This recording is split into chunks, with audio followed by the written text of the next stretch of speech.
Today's hearing, as usual, is in the hybrid format. Witnesses are in person. The witness, Commissioner Gensler, nice to see you, Chair. Our witnesses the members have the option to appear in person or virtually. Welcome back, Chair Gensler, to this committee.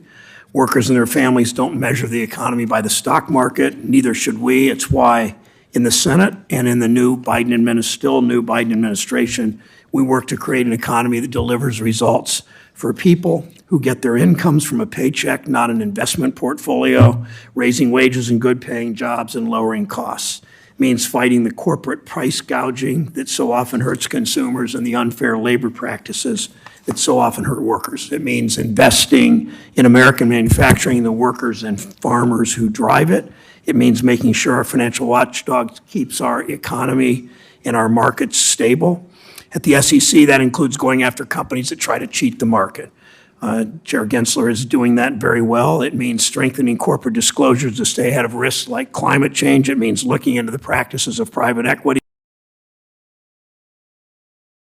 and hedge funds as they stretch their tentacles into more and more areas of our economy. It's been an eventful year. This summer, the Senate confirmed President Biden's two nominees to the SEC. I know both new commissioners got right to work on the many issues before this agency, and the commission, its dedicated staff, have been busy.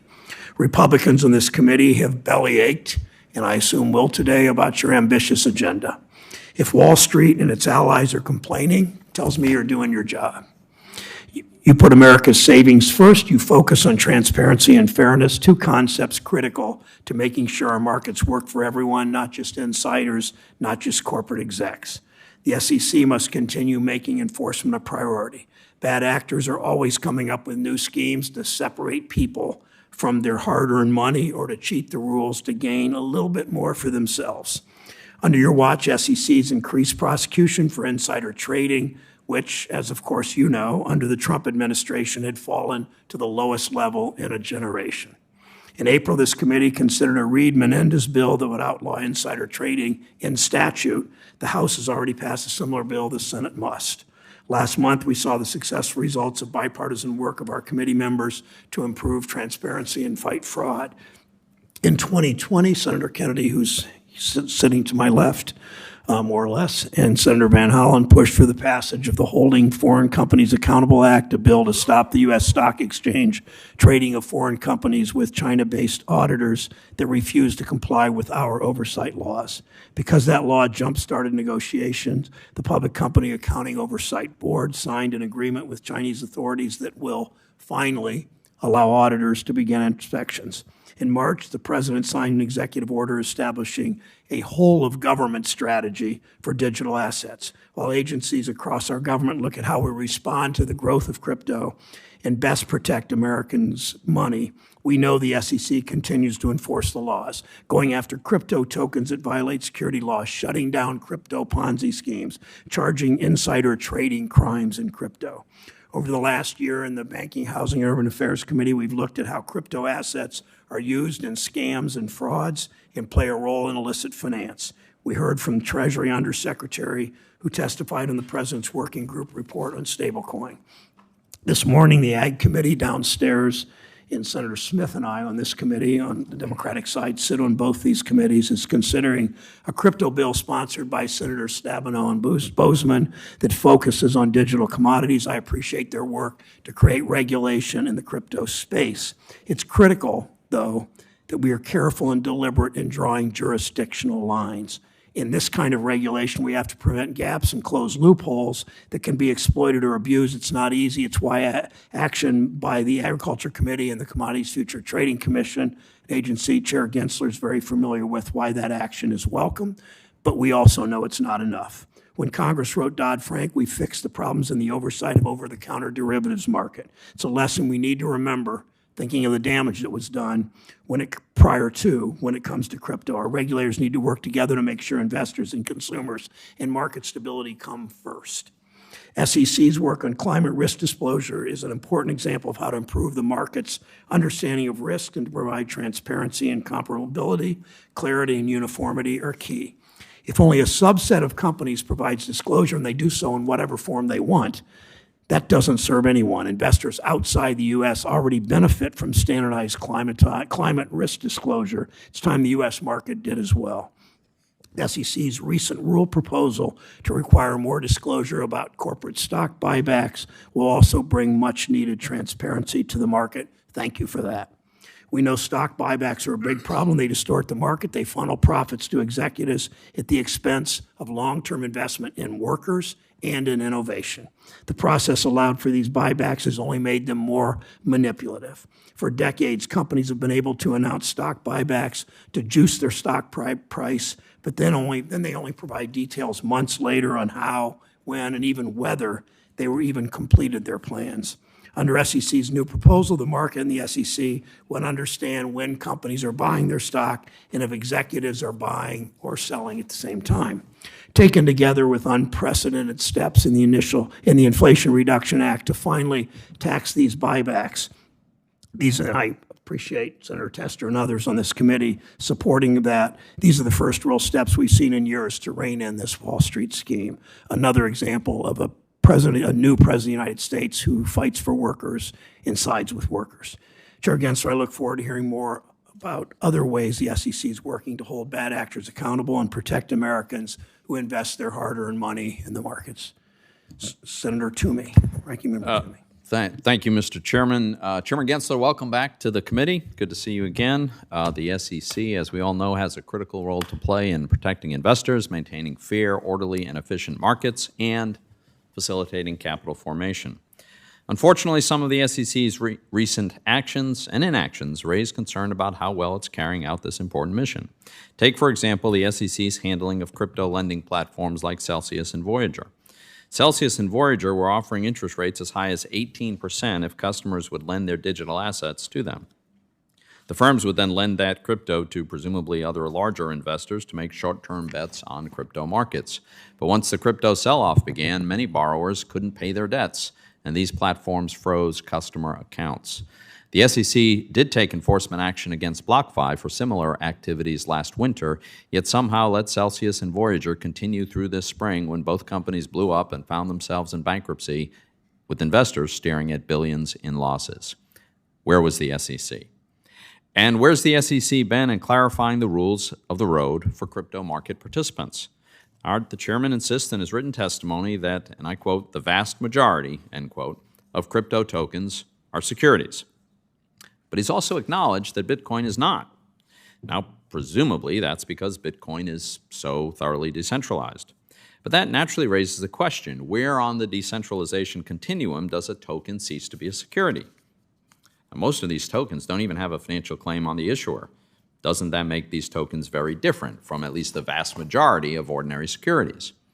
And if the chairman is right that most tokens should be considered securities, then as he himself states in his written testimony, and I quote, it follows that many crypto intermediaries are transacting in securities and have to register with the SEC in some capacity, end quote. But crypto transactions typically can be settled in real time on-chain and without intermediaries. As a result, crypto intermediaries often serve different customer needs, they've got different business models, and they pose different risks than traditional securities intermediaries. All of that raises the question, what is the crypto-specific roadmap for these crypto intermediaries to register? Stepping back, I think there's a larger problem here. As Bloomberg columnist Matt Levine put it, and I quote, Chairman Gensler's posture is that he should be in charge of writing the rules for crypto, but not write them. I just don't see how that can work, end quote. I think Mr. Levine has a good point. Given the novel nature of these tokens, really Congress ought to step in and provide clarity. In particular, we need to revisit the definition of security as part of a larger effort to tailor a regulatory framework that is calibrated to the unique risks and activities of the crypto market. As I've said, crypto tokens have varying degrees of decentralization. They usually do not have a financial claim on the issuer and typically can be settled in real time without intermediaries. These are very major and important differences from traditional securities, and they merit a clearly stated and tailored regulatory framework. Now, while the SEC has failed to provide the regulatory clarity in the crypto markets, it's been issuing numerous controversial and burdensome rules and proposed rules in the ordinary securities market. Top of that list is the SEC's climate disclosure rule. Public companies are already required, legally required, to disclose material climate change information. The proposed rule, however, would go much further to require disclosure of exceedingly extensive global warming data. This data will be enormously expensive to collect, but almost none of it will be material to a business's finances. For annual reports alone, the SEC estimates that aggregate external compliance costs for issuers will increase from $1.9 billion per year to $5.2 billion per year if the SEC's proposed climate disclosure rule becomes effective. The SEC itself, again, estimates that the external compliance cost of a company going public will increase by more than 5 times at a time when excessive regulatory costs are already resulting in ever fewer companies going public. The cost of compliance will be more material to the investor than the information itself. But, of course, the climate disclosure rule isn't really about informed investment decision. It's about equipping climate activists with data to run political pressure campaigns against companies, which will often be to the detriment of shareholders. The end game is to discourage capital investment in oil, in natural gas, and other traditional energy industries, and we've seen how well that's working out in Europe. The SEC is wading into controversial public policy debates that are far outside its mission and its expertise, and they're doing it without the legal authority to do so. And in the process, the SEC risks politicizing the agency, slowing economic growth, increasing inflation, and possibly even undermining national security. So given the importance of these issues, Banking Committee Republicans have written to the SEC asking basic questions about how the SEC developed the climate disclosure rule. Instead of providing real substantive answers, the SEC has been stonewalling us. Well, the SEC may not want to answer to Congress on its climate disclosure rule, but ultimately, the SEC will have to answer to the courts, which should make it nervous. The Supreme Court has repeatedly held, and I quote, "Congress does not alter the fundamental details of a regulatory scheme in vague terms or ancillary provisions. It does not, one might say, hide elephants in mouse holes," end quote.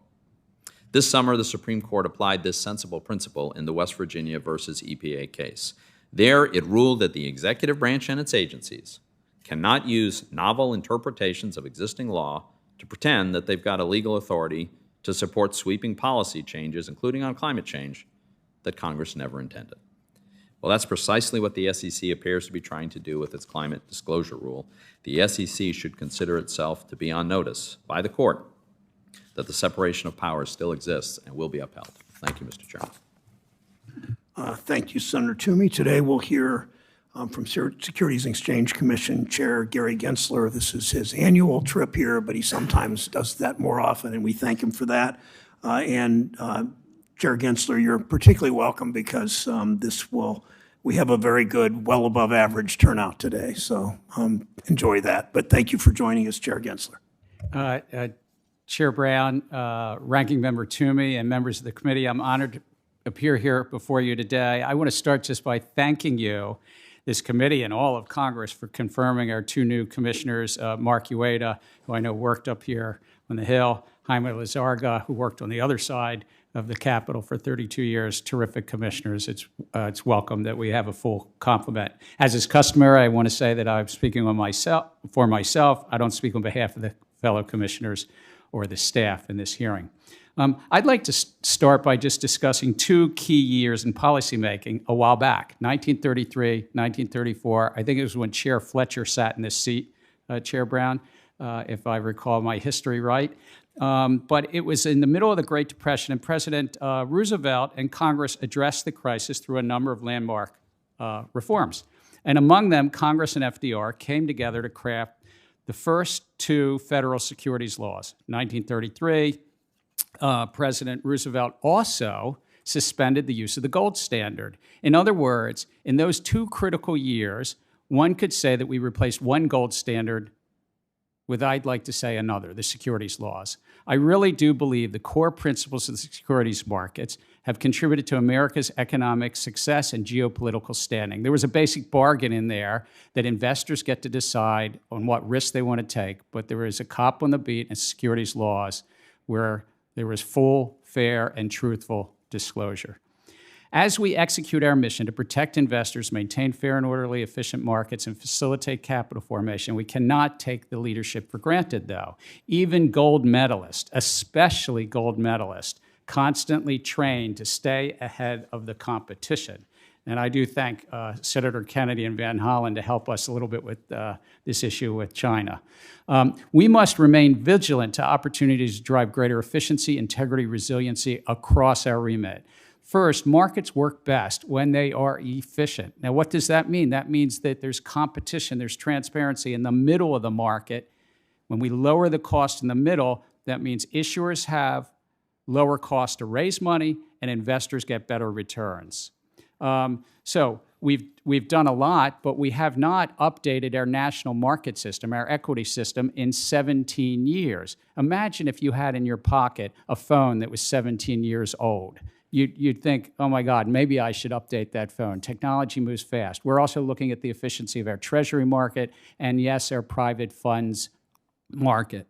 Issuers and investors also would benefit from greater competition because it lowers the cost of capital, as I said. Second, our system works best when there's integrity in the market. And hence, we have rule proposals to bring greater integrity into the market around special purpose acquisition companies, the insiders, trading plans, and so forth. But another area is crypto, as Ranking Member Toomey raised. Of the nearly 10,000 tokens in the crypto market, I do believe that the vast majority are securities. Offers and sales of these securities tokens are covered by the securities laws. And given that, as the Ranking Member quoted me as saying, it follows that many crypto intermediaries are transacting in securities and have to register with the SEC in some capacity. I would note when Chair Fletcher was in that seat, there was not central electronic clearing, and you could actually exchange the security person to person in a paper form.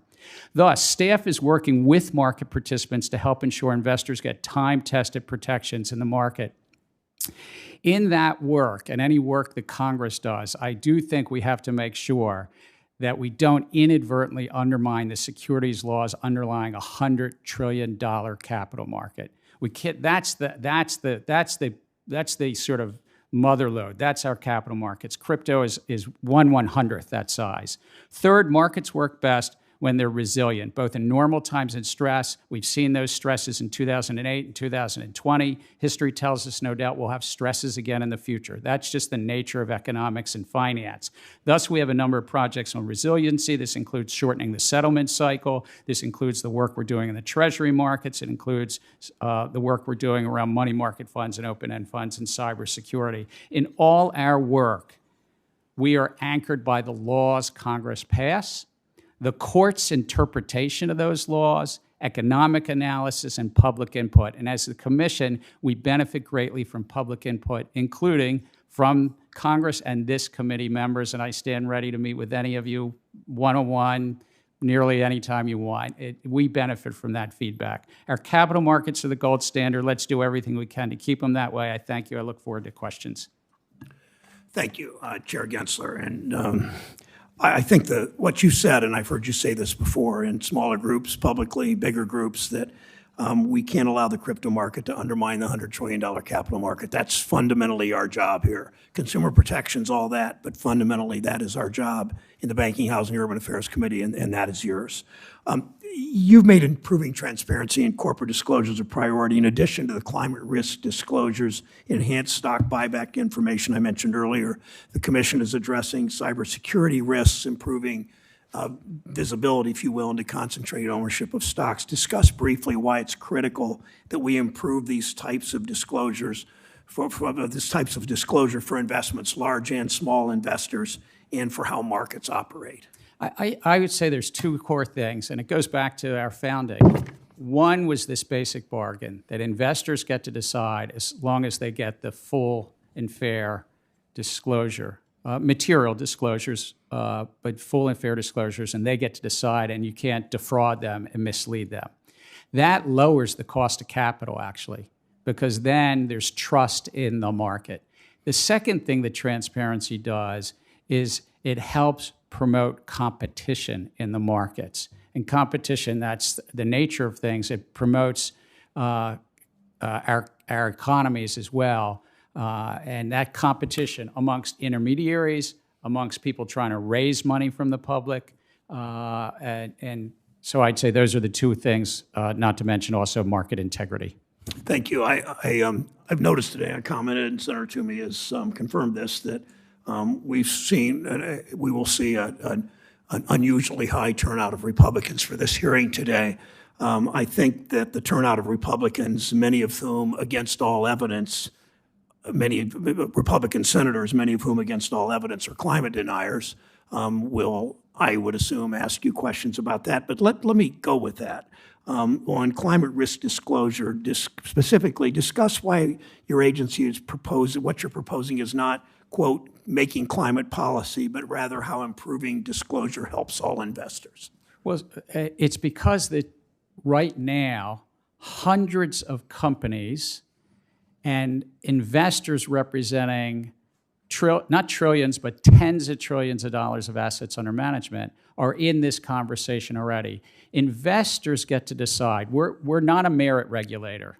Some people think we might be. We're not. We're a disclosure-based regulator. But investors today want to know about climate risk because it matters to the future path of the performance, financial and other performance. What are customers going to do? What is the supply chain going to do? What might happen around the globe? Because our U.S. issuers are operating in many jurisdictions around the globe. So it really does go back into when I buy or sell a stock or vote a proxy, climate risk matters to those investors. We have a role to help bring some consistency to those disclosures that are already happening. You're clearly saying you are not a merit regulator, but a disclosure regulator is really important here, and I hope my colleagues remember that you said that and think that through as they ask their questions. Let me ask for crypto in the last minute and a half. The crypto markets touch securities and banking and commodities laws. My colleagues developed legislation, as you know, that would give the CFTC jurisdiction over part of the crypto market. Remind us why it's important. I'll ask two questions together so you can take the last minute and a half. Remind us why it's important for financial regulators to coordinate oversight to make sure that gaps or loopholes don't exist. And just would you agree to continue to work with our committee, the CFTC, and the banking regulators to make sure we get this right? I do commit to that. Let me just say, when I say that it's important to protect and ensure that the $100 trillion securities market works, it's because that's the heart of how we price risk in our financial markets and how investors save. And this committee and the House Financial Services Committee oversees that and wrote into law that there was one cop on the beat and one regulator. The definition of security should be, I think, kind of the exclusive remit of these two committees, you know, I'm looking across the aisle, and the agency that you set up.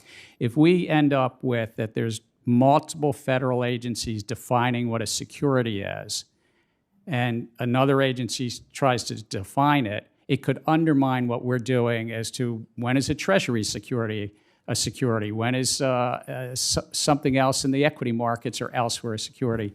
To your question about working together, we work together with the other federal financial regulators. We just yesterday announced something in the Treasury markets that we worked hand in glove with the Treasury and the Federal Reserve. We, with the CFTC, I was honored to chair that agency. I love the agency, the CFTC. I love the SEC. It's like my three daughters. But I do want to say that we work closely with the CFTC with regard to a recent rule that we put out. And there are many parties in the markets that are dual registrants. We have dual broker-dealer registrants. They're registered with the CFTC and us. So as well on the fund advisory side. If Congress moved forward to give the CFTC greater authority, let's say over Bitcoin, then we'd, of course, work together. But we've already worked together dually on a number of enforcement actions in the crypto space. Thank you. One brief statement. Your testimony mentioned the Enforcement Division shrank by 5% over the last 5 years. Yet, despite that, the SEC has pursued new cases in crypto focused on fraud and misconduct for financial professionals and securing emissions of guilt. That doesn't happen often enough. I thank you for doing that. Ranking Member Toomey. Thank you, Mr. Chairman. Chairman Gensler, in your written statement, you acknowledge, as you have in the past, that there are some tokens that are not securities. And I know your view that whether or not a digital asset is a security is a facts and circumstances analysis. I know your view that the SEC has very broad authority. But you've also made it clear in the past that Bitcoin is not a security. Now, some SEC staff have also previously said that Ethereum is not a security.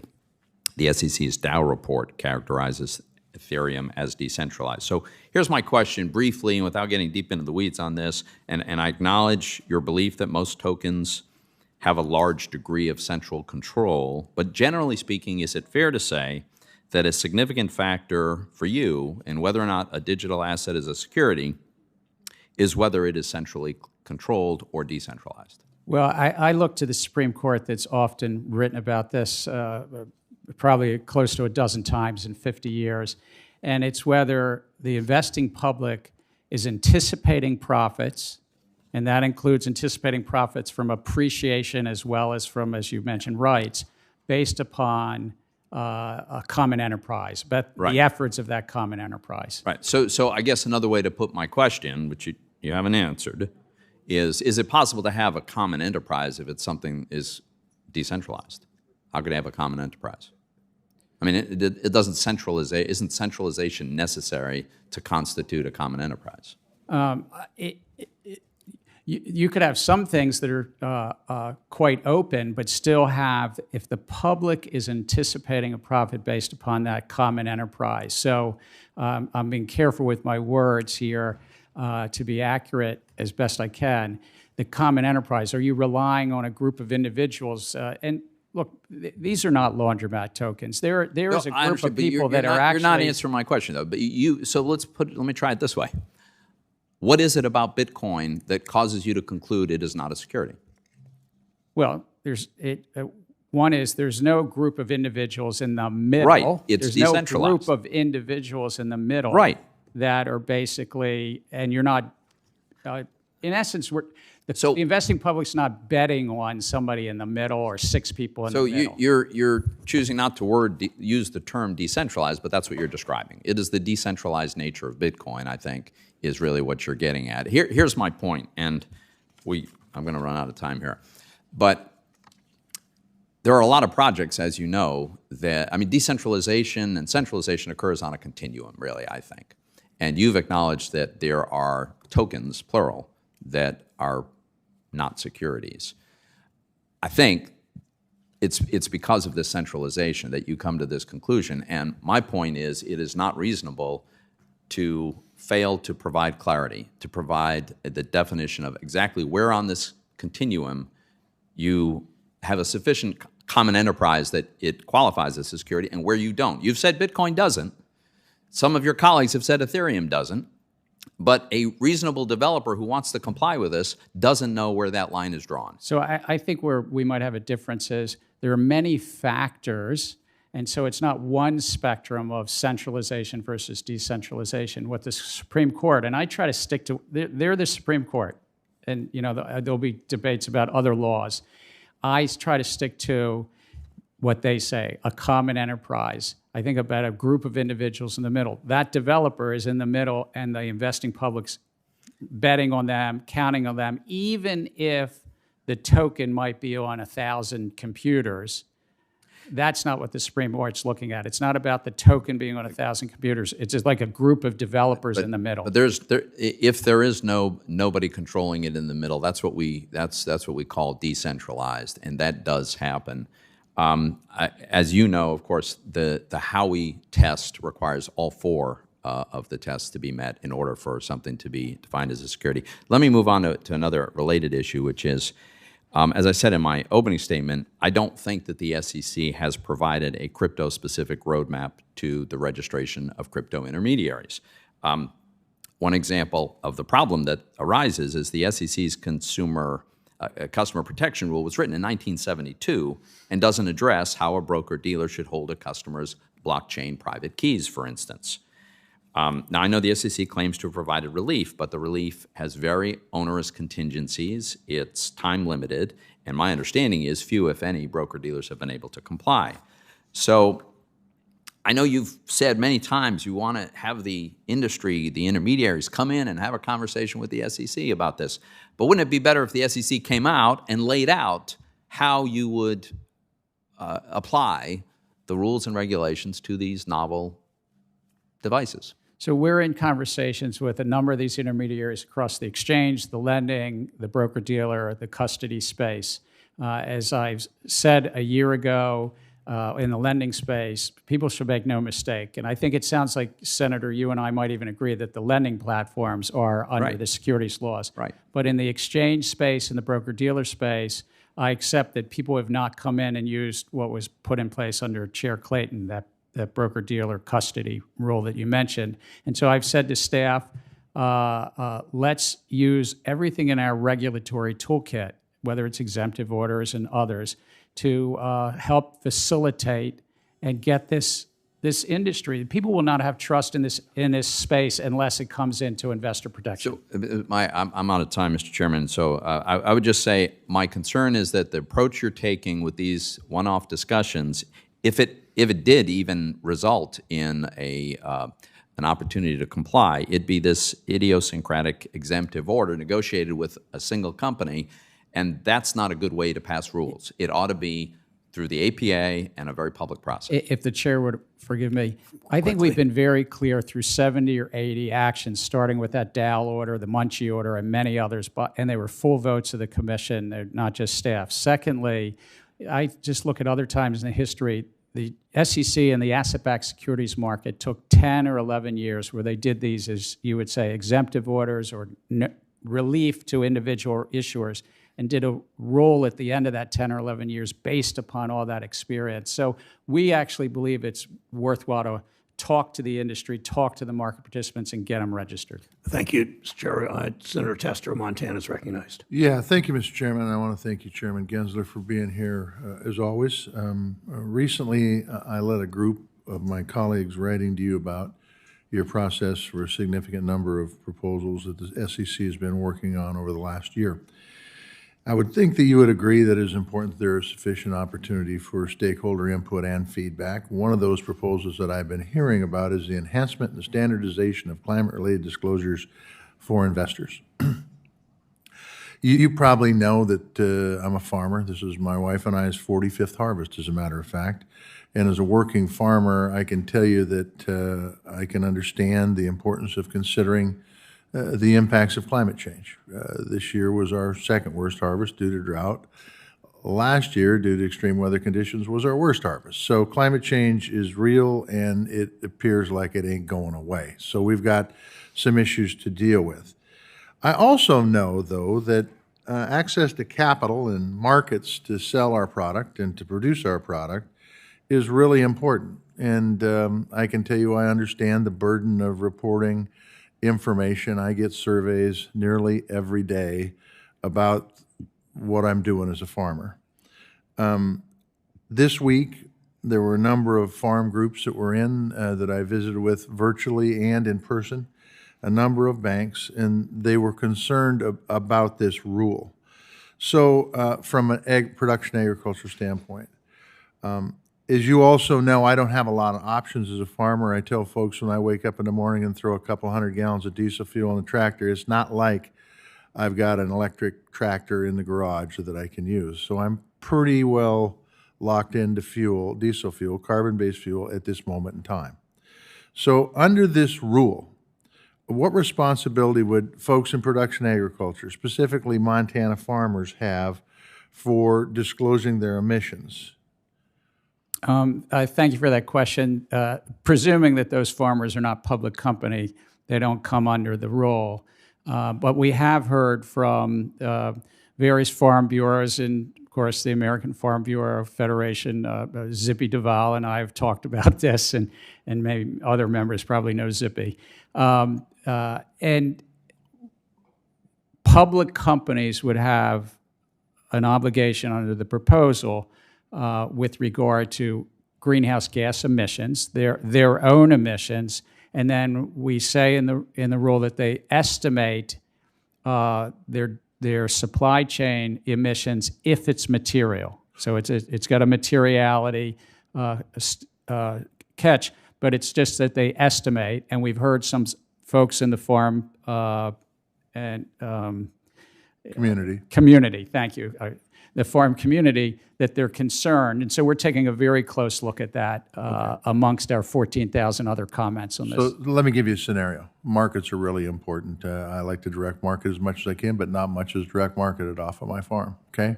I sell to publicly owned companies, okay? Let's just take wheat, for example. I sell wheat to a publicly owned company, and they start doing their assessment on climate impacts, which I certainly don't have a problem with, by the way. What am I, as a farmer who sold them grain, for example, or you could say cattle, or pick a commodity.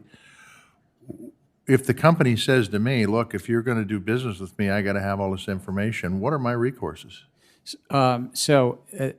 What we put out, and again, we got some very good comments and we're working through this, is that public company you sell to does not have any obligation to ask you specifically. They either need to estimate, or if they don't have an estimate, just discuss how they're managing that Scope 3.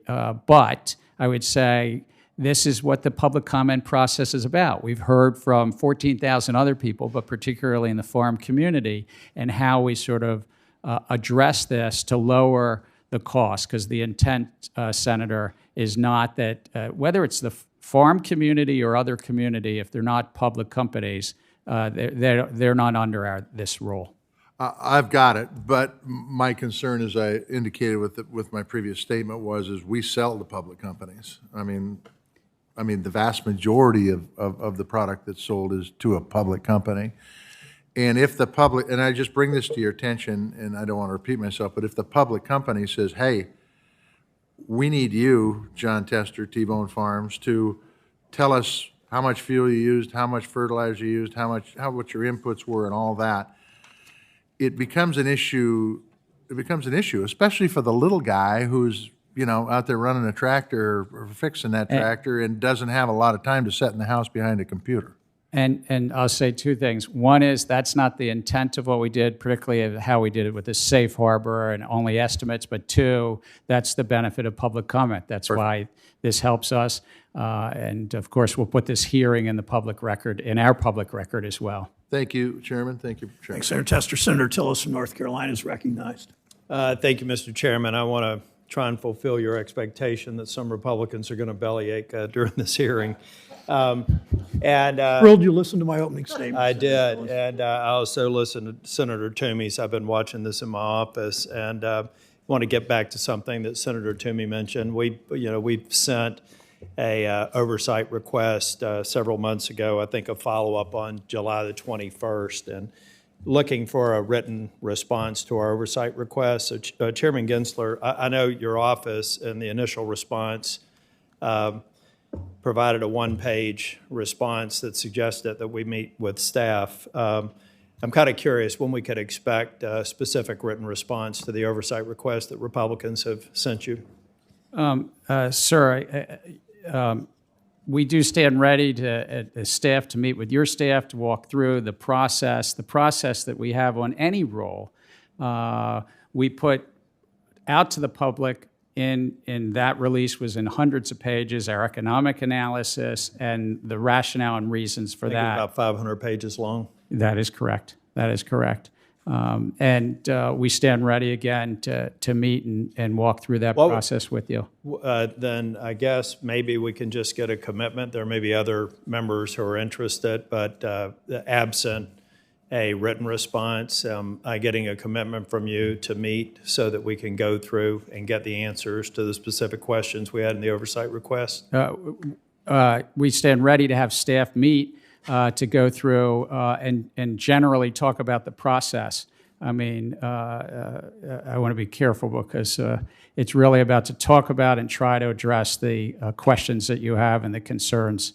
But again, this rule is rooted in decades of law, and it's about a conversation that's already going on between public companies and their investors. And investors, I think, would benefit if we can bring some consistency to this fragmented disclosure that's happening now. We may follow up with staff, but we're going to continue. First, again, congratulations on your confirmation, but we're going to continue to press on answers to some of the specific questions. But thank you for that. The U.S. Treasury market is the single most important market in the world. Do you agree with that? It's the base upon which the rest of our capital markets is. It does a lot. It's important in monetary policy. It's important in protecting retirement savings for U.S. workers. We can run down a long list. I think your recent SEC proposal could inadvertently curtail involvement and liquidity in the Treasury market. I'm kind of curious, did the Commission really intend to require customers to register as dealers? We put out a proposal earlier this year based on a 1986 law about dealer registration. Yeah. My understanding is the proposal would classify any firm as a dealer if it transacts more than a specified amount per month. Is that true? There was two prongs, but yes, it had over $25 billion a month. So how would a pension fund that frequently transacts in the Treasury market and exceeds the trading threshold set by the Commission in order to protect the retirement savings of its members be considered a dealer under any common sense interpretation? It's about whether you hold yourself out the statutory definition is about holding yourself out regularly and transacting in a marketplace. There is not, by the way, that number, and we go through this economics in the proposal, would not cover pension funds as we know it today. So the nature of the trading would matter too? So it's the size and scale of the Treasury market, as large as they are. It's also that their pension funds aren't trading at those types of level that you mentioned. Where I've got a series of other questions, but it would take me probably longer to ask it than I have time remaining, so we will be submitting several questions for the record. And again, I want to go back to the oversight request. We need to kind of figure out how we can get the specific answers to the question. I'm happy to have my staff meet with you, but we would also like to get a formal written response to the request that we've now requested a response in writing. A discussion's good, but we'll continue to press for that. Thank you. Thank you, Senator. Thanks, Senator Till. Senator Menendez. Thank you. Thank you, Mr. Chairman. Chairman Gensler, the last time you came before the committee, I asked you to move expeditiously to adopt the Asset Management Advisory Committee's recommendations on diversity. And last October, 22 senators, including 9 members of this committee, sent you a letter supporting the recommendations and asking for immediate approval. Can you give us an update on the status of adopting these recommendations? So I thank you, Senator. We've looked at, there was 4 recommendations, and there's some subpoints in those recommendations, and we've working, and I think we've informed your staff about this with regard to 2 important ones in there.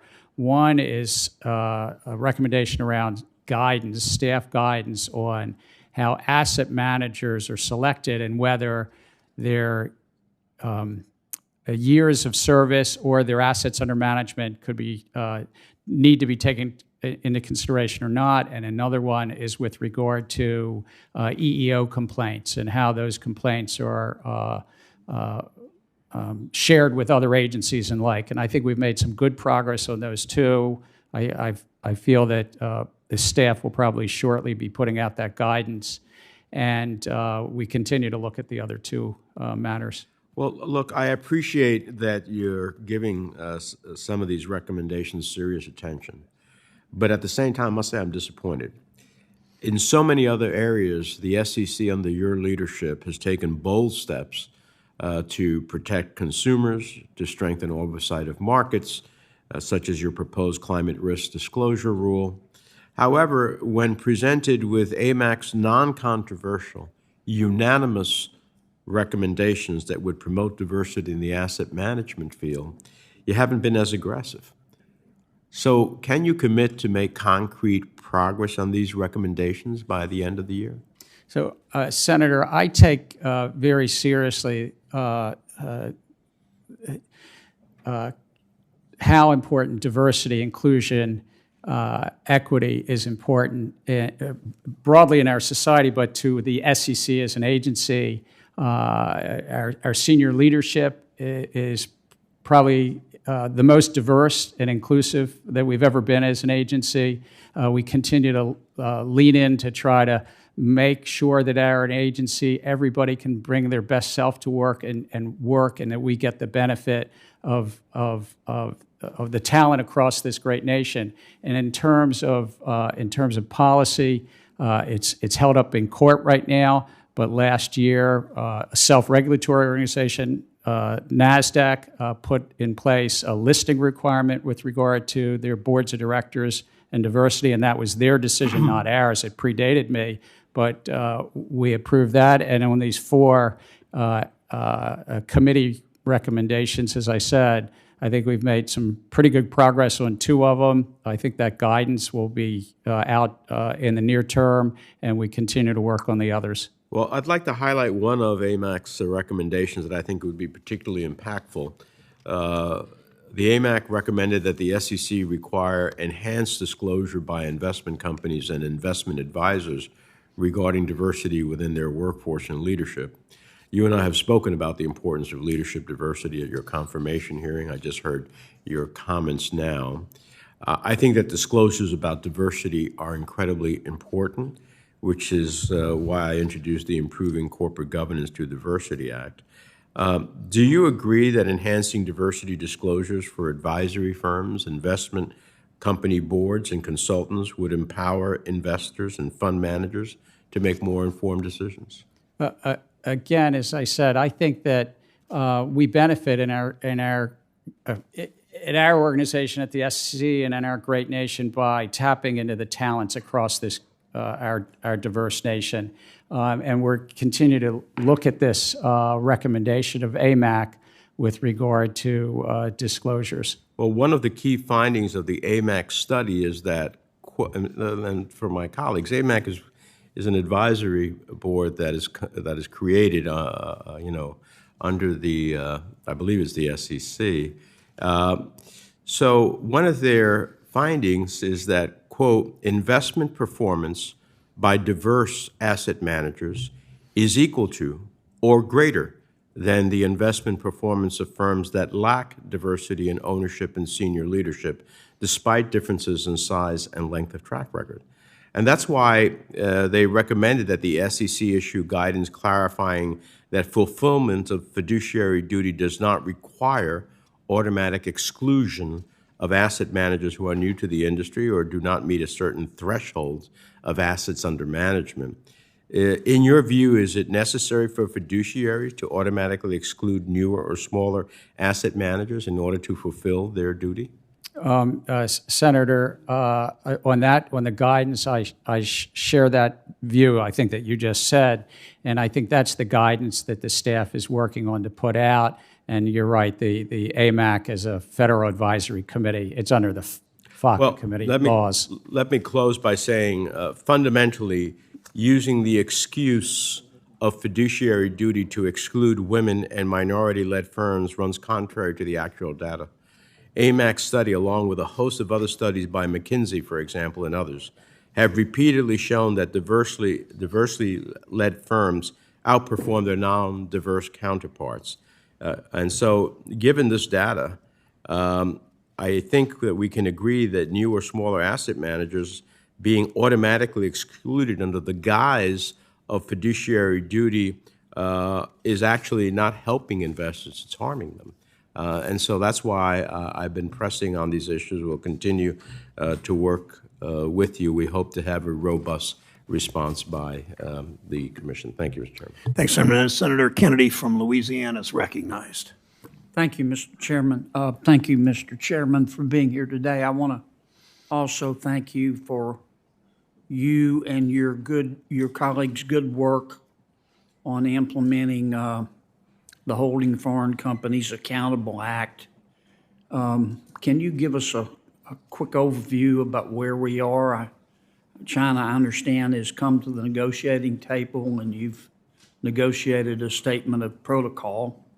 Could you give us an update on the status of your good efforts? Yes, and again, I want to thank you because Senator Van Hollen just came in and you shepherded that through. And I think that the Holding Foreign Companies Accountable Act gave us the additional leverage to work with Chair Williams down at the PCOB, and we had numerous meetings with the Chinese.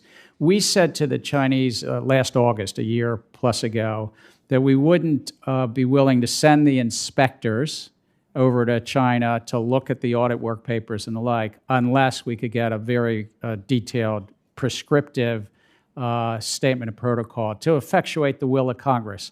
And at its core, it's that how can you trust the numbers in these Chinese companies unless there's somebody in the U.S. who's auditing the auditor, so to speak, technically inspecting and investigating. They did sign that. We thought it was important to get that signed. The PCOB is sending inspectors over. I think they're on flights tomorrow because I think it starts Monday the 19th. And it takes about 8 to 10 weeks to get through. So we'll probably know somewhere around Thanksgiving or early December. And I don't know if the Chinese are going to comply. They've told me. I mean, the Ministry of Finance have told me directly on WebEx calls, and the China Securities Regulatory Commission has said they will comply, and it's pretty clear. No redactions in the work papers. Take testimony from whomever the PCOB needs to take testimony from. They can onward share the information to us, and they can pick whichever companies they want to look at. I'm not sure they'll comply either, but they move further toward compliance than at any point in the past. Senator Van Hollen and I have a bill that's passed the Senate, as you know, being considered by the House to move the deadline from 3 years to 2 years, with respect to which, if they don't comply, we tell them to leave our exchanges, and I think that might help if we can get that passed, and I appreciate your good efforts there.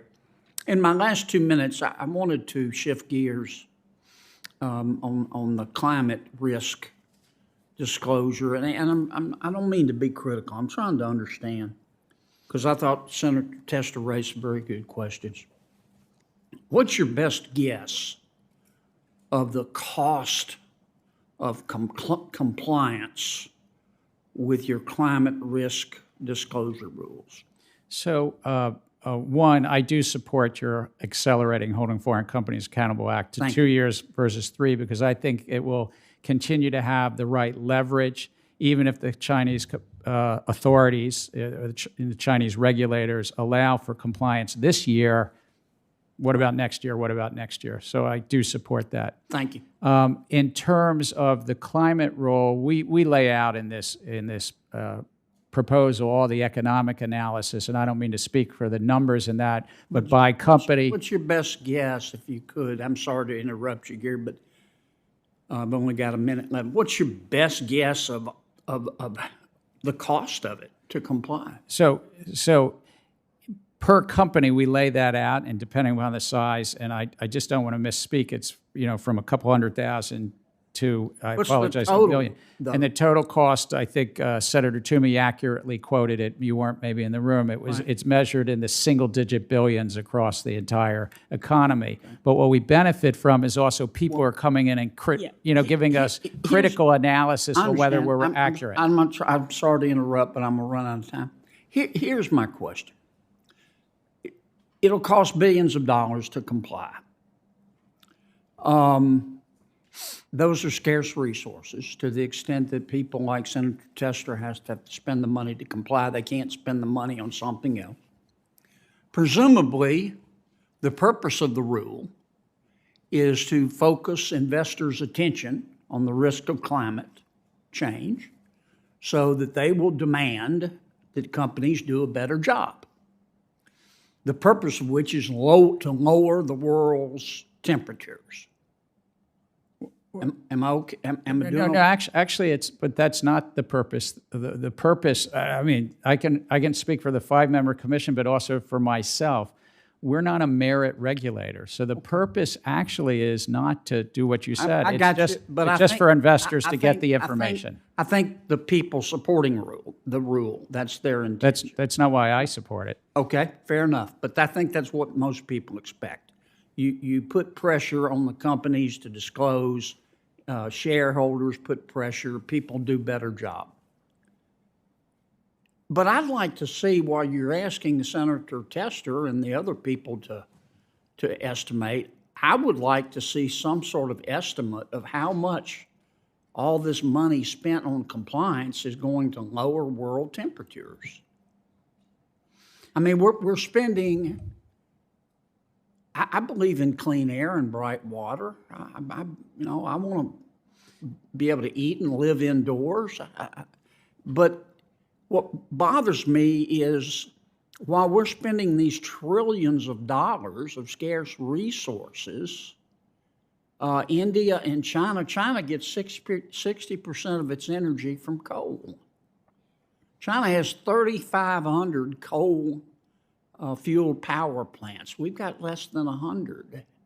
We don't have any kind of agreement with India or China for them to reduce emissions. So we spend all of this money and world temperatures are not reduced. And you give me Chair your thoughts? Gensler, answer the question briefly. And thank you. The good news is that's not what our authorities are and or what motivates this one commissioner. It's about actually helping investors get more consistent information, even if they want to invest in what might be brown assets rather than green assets. They will get more consistent information and will probably lower some of the greenwashing that's out there and other things like that. Thank you for your indulgence, Mr. Thank you, Chairman. Senator Kennedy. Senator Van Hollen of Maryland is recognized. Thank you, Mr. Chairman, and great to see you, Mr. Chairman. Great to see an SEC chairman from the great state of Maryland. It's great to see my senator. Yeah, right. Let me just pick up on the first point that Senator Kennedy raised in terms of implementation of the Holding Foreign Countries Accountable Act. I just want to thank you and your team for pursuing that. I also agree we should shorten the time period to 2 years, and I want to thank Senator Kennedy for his work on this. The idea, of course, was to make sure we protect American investors, especially smaller investors, by ensuring that all companies listed on our exchanges comply with our accounting rules. And I know you had very tough negotiations with China. Thank you for keeping us informed. The ultimate proof is in the pudding, right? Their execution of it. But I do want to salute you and your team for all your efforts to date on that. I also want to thank you for moving ahead on a rulemaking to crack down on abuses of 10b5-1 trading plans by insiders. At the beginning of this Congress, Senator Fisher and I introduced legislation directing the SEC to undertake such a rulemaking. You did it, and we are monitoring that carefully. I don't know if you saw the Wall Street Journal article back in June, which I think, along with other studies, revealed clear abuses by insiders in these areas. And of course, when insiders benefit, it means the investors lose. Often because sometimes these are gamed to take the gains before the overall value of a company decreases, stock value. So I want to thank you for that, and we're monitoring that. I also want to thank you and your team for recognizing the real issue of fraudulent scams, security scams, often directed against seniors. These amount to up to $3 billion every year. And we have a bipartisan bill here that I know the chairman and the ranking member are probably tired of hearing of, but I appreciate their I think, support for the bill, which is to empower states to better crack down on this fraud by creating a grant, federal grant through the SEC to help them out. And we've heard testimony on behalf of state insurance commissioners and state securities commissioners strongly indicating their support. So you recognize this is a big problem that we should deal with, do you not? Oh, I do. I think that fraud in, as you said, in the elder community, or sometimes it's affinity-based fraud, we see all too much of it at the SEC in our weekly enforcement meetings. I'm sure you do, and that we want to pass this legislation just to better fortify states to crack down on this kind of fraud.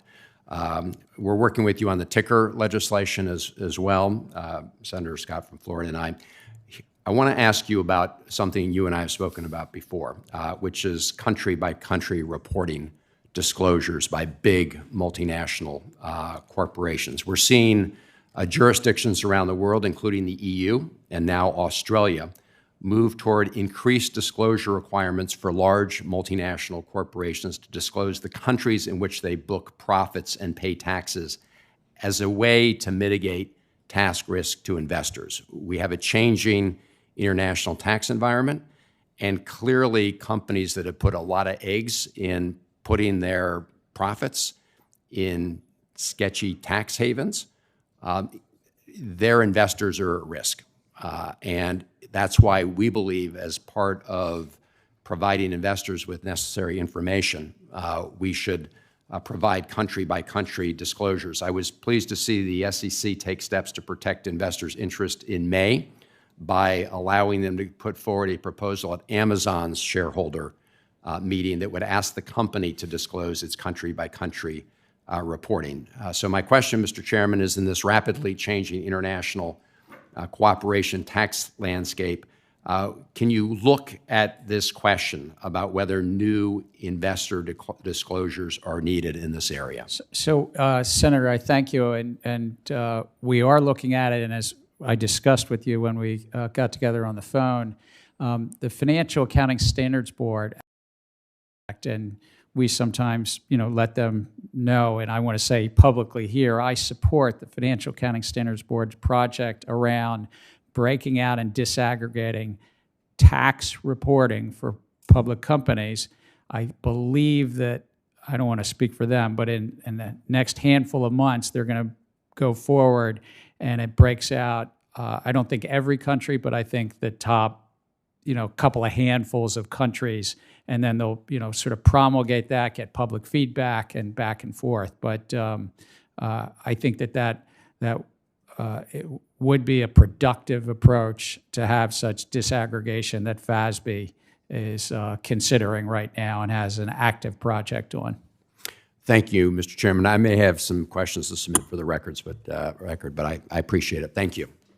Thanks, Senator House. Senator Cortez Masto from Nevada is recognized. Thank you. Chairman Gensler, it's good to see you. Good to see you. Thank you for being here. Let me talk a little bit about crypto regulation. Under your tenure, the SEC has pursued enforcement actions against crypto asset insurers.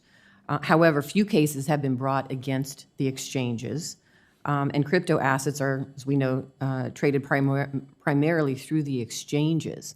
The SEC has proposed that intermediaries should be regulated under the Exchange Act. So could you address this? Why should crypto asset intermediaries and exchanges be regulated under the Exchange Act? And if you would, how would investors and market participants benefit from regulating crypto assets under the Exchange Act? So I thank you. It's actually fairly straightforward because of these 10,000 crypto tokens, without prejudging any one of them, I believe that the vast majority are securities because there's somebody in the public is betting on a better future, betting on anticipating profits on a common enterprise, a group of entrepreneurs in the middle. And then given that, these intermediaries that often have 50 or 500 tokens or 150 tokens, they're going to have a bunch of securities on that platform. How does it benefit the public? It's the time-tested protections that these crypto exchanges, we protect against front running and manipulation, and there's transparency. As you go into the New York Stock Exchange or into NASDAQ or the like, this committee's worked on laws long ago. I complimented Chair Fletcher, who was here in 1934 and did it, but long ago for that very reason, the public benefits. Right now, frankly, there's a fair amount of non-compliance. Mm-hmm. And so we're going to continue to try to work with the intermediaries, get them inside and regulated. If need be, use our toolkit, our regulatory toolkit to adjust and facilitate, because there are some differences, as Senator Toomey and I talked about earlier. Would you be able to, through the enforcement, also identify potential money laundering activity? It's more the remit of the Department of Treasury. However, one of the key things under, as I understand the money laundering laws, the SEC has a role that our registrants, the exchanges, the broker-dealers, have certain compliance obligations over with Financial Crimes Enforcement Network at Treasury once they register, or whether they should register. And I believe it's even if they don't register, but they're legally required to, they have to comply with that. Thank you. Excuse me, let me jump back to, because I do think Senator Kennedy, and I appreciate his willingness to explore, to understand the issue of ESG and the requirement.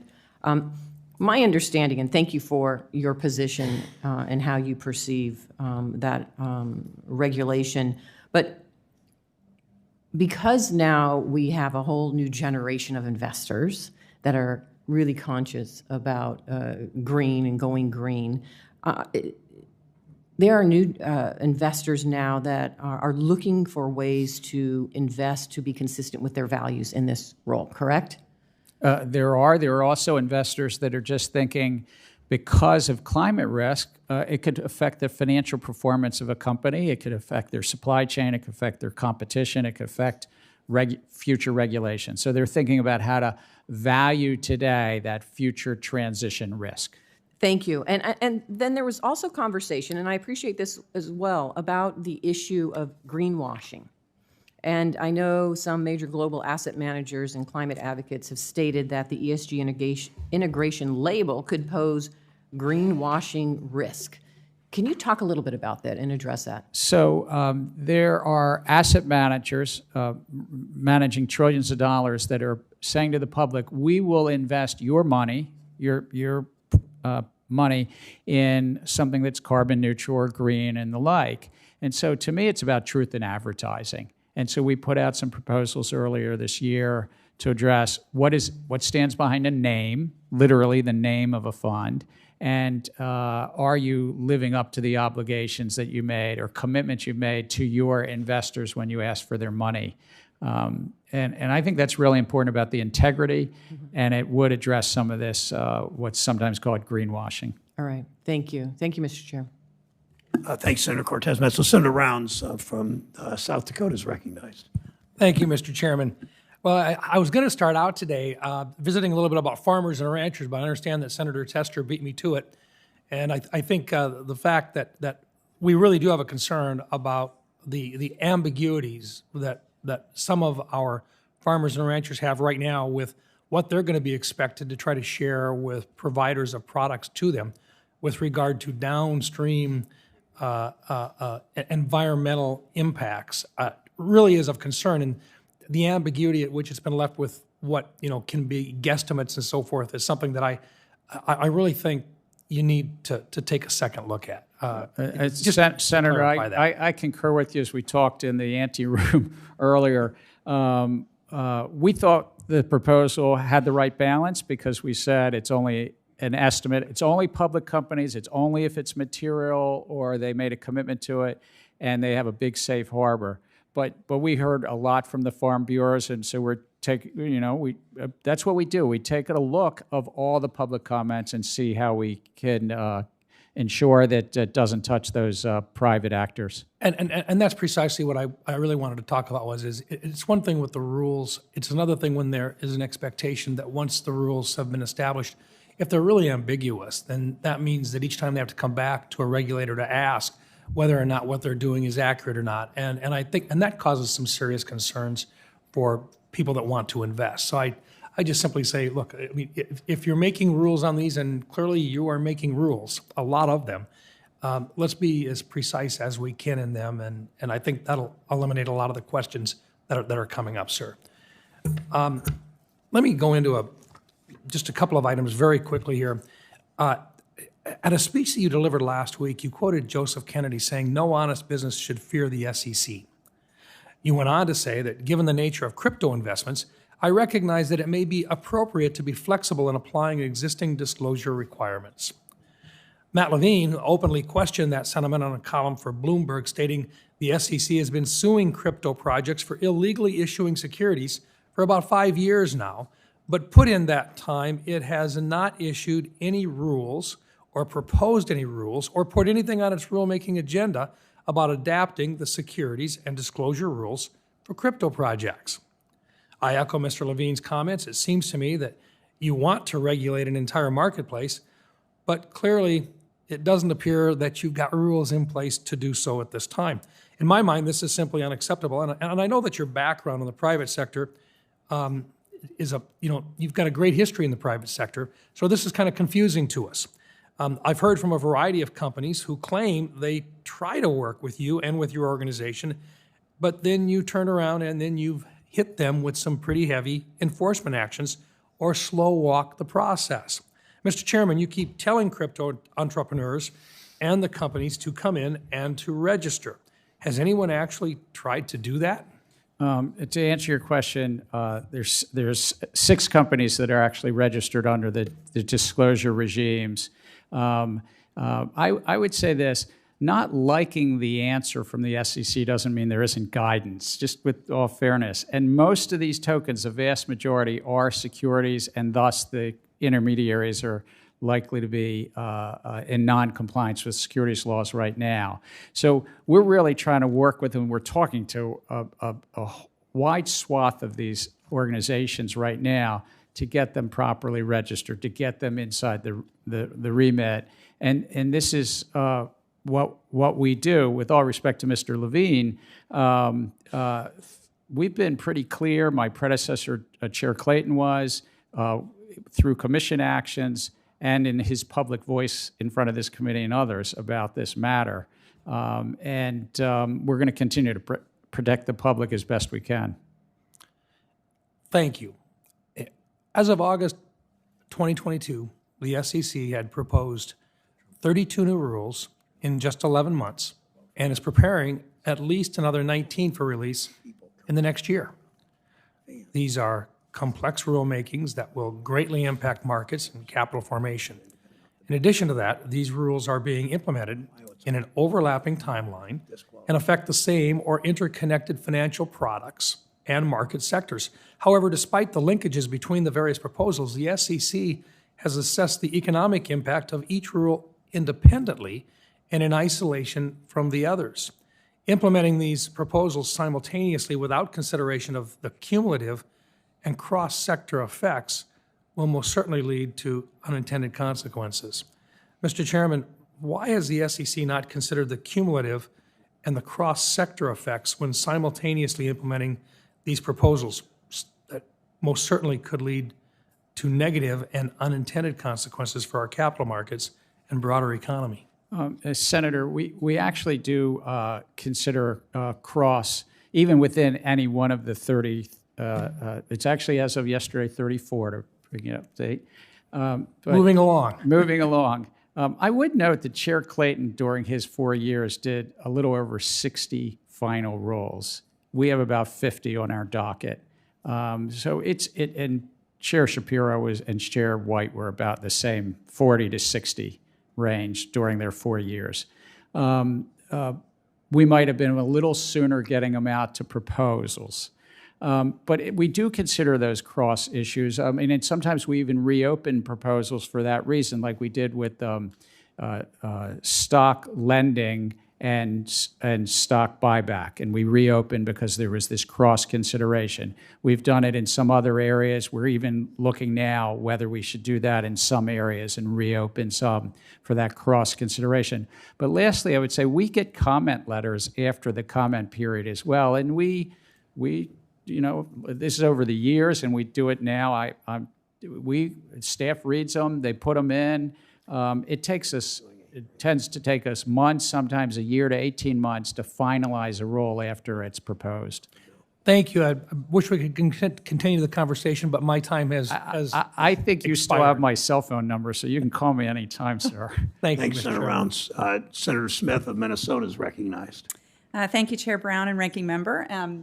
It's interesting, just apropos of Senator Round's comments and questions about crypto. I was not here earlier because I was at the Banking Committee where we were having a conversation about issues. I was at the Ag Committee, pardon me, I know, where am I? See, I'm a little confused. I've been running around. Anyway, I just note that there are a handful of us, you, Senator Brown, and Senator Warnock, and I, that serve on both agriculture and banking housing, and as the issues of how we should create a regulatory framework for crypto commodities, digital commodities, as well as digital securities. I think we have an important job to do here. Chair Gensler, on the, I want to go to the question of materiality. On securities laws, they are grounded in the concept of materiality. And since we've emerged from the Great Depression, we've acknowledged that investing in the stock market comes with its risks. But investors ought to have information about that they need to be able to prudently evaluate those risks and make good informed decisions. And this is especially important today as more than half of families have investments in the stock market, including their retirement nest eggs. So could you talk to the committee, just broadly speaking, about how climate disclosures for public companies are material information for investors? It's material because, as the Supreme Court says, substantial likelihood a reasonable investor is considering it significant in their mix of information. And right now, it's really remarkable what's happened in the last 10 to 20 years. So many investors are considering it. And why are they considering it? Because there's a future chance of transition risk. They might have to change their operations. Their competitors might change their operations. Laws might change. These companies that are listed here in the U.S. operate around the globe. On average, if you look at the top 500 or 1,000 companies, half their operations are overseas. And so it can affect all that. But it's material because, as the Supreme Court says, because investors get to decide what risk they take, and investors are saying it.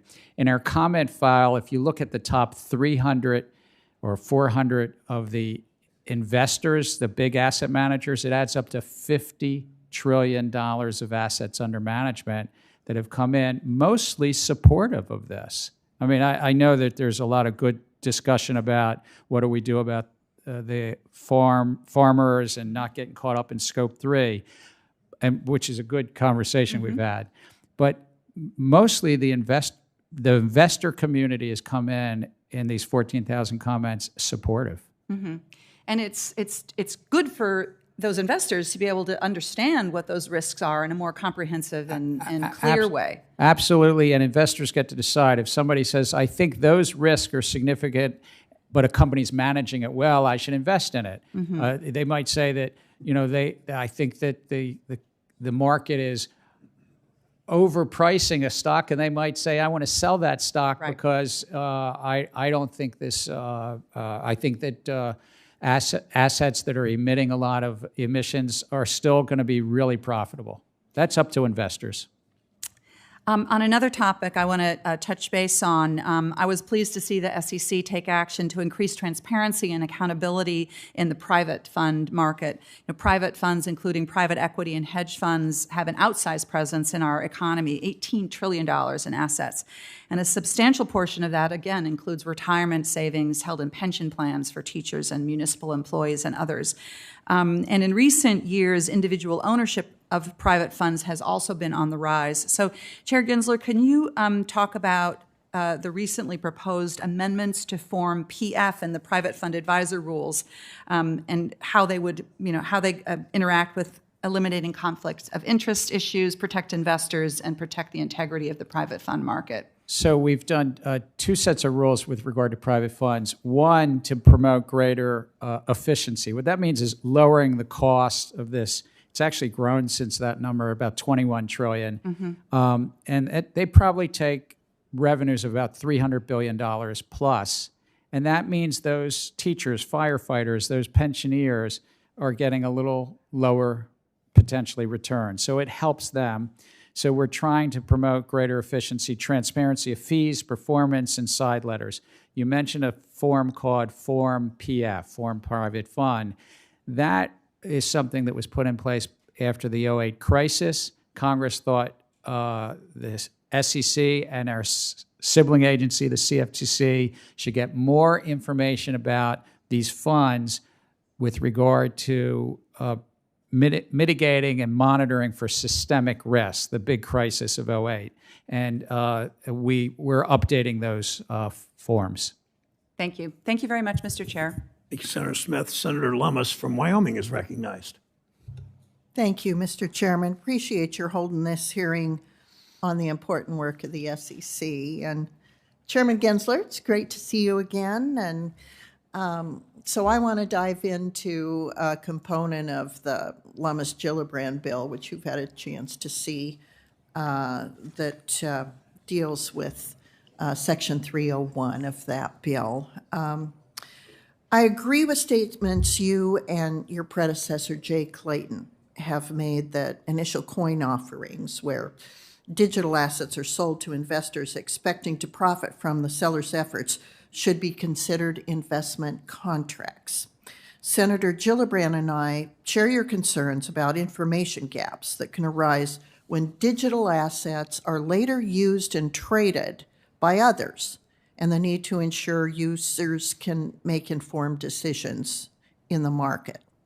So we believe that it is those that raise the money through an initial sale of digital assets and those that continue to provide essential managerial efforts should be held responsible to provide disclosures to the market, and that innocent secondary purchasers of digital assets that may or may not be aware that they're trading in securities should not be subject to strict liability. So in our act, the Responsible Financial Innovation Act, rather than attempting to impose new, complex, difficult to apply rules on secondary purchasers not involved in fundraising transactions, Section 301 of our bill provides for robust technology-neutral disclosure obligations that would hold responsible those who benefited from that fundraising, not the innocent users of digital assets who have no way of knowing what the sponsor is up to.